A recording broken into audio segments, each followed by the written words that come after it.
An important tool for process improvement used in the define phase is a process map, or Sipoc.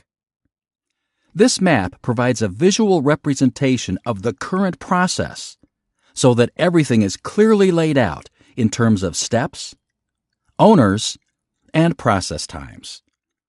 Some of the dangers of process mapping are getting too detailed very quickly in the process and assuming all processes are different.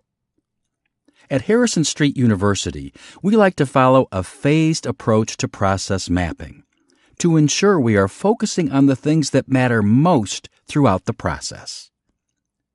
The first step for process mapping is creating a Sipoc, which is an acronym for the parts of the tool: suppliers, inputs, process steps, outputs, and customers. A completed Sipoc gives the team a bird's-eye view of a complex process, showing that at a high level, many processes are the same and can be categorized into major steps. To optimize the potential of a Sipoc, your team should follow the process as it occurs today and not how you wish it may occur. It's important to keep in mind that you will only want to include high-level responses. Adding too much detail will overcomplicate the results. Let's create a Sipoc diagram for the process of ordering a hamburger. Keep in mind that when creating the Sipoc, you should complete the diagram in the order of O, C, P, I, S, not from left to right as you might naturally read a diagram. Furthermore, you should add the top 4 to 7 items under each section. The lists do not need to line up. In other words, you can have 6 items under outputs and only 4 items under inputs. To begin, capture the name of the process, ordering a hamburger. Next, identify the starting and ending points of the process.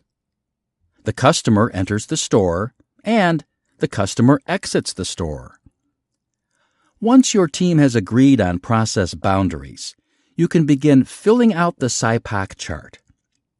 Begin by brainstorming process outputs: the hamburger, change, and a receipt. Next, determine the customer or customers involved in the process. In this situation, we say the customer is the person or groups receiving the outputs of the process. With this information, list the major steps of the process. Take the order.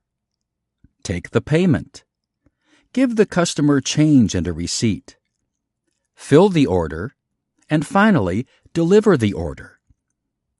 Next, define the inputs of the process, or what makes the process start: ingredients, equipment, and the customer's order.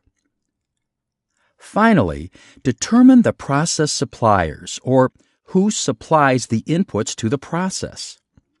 Note, it is common to have the suppliers and customer on the Sipoc be the same answer.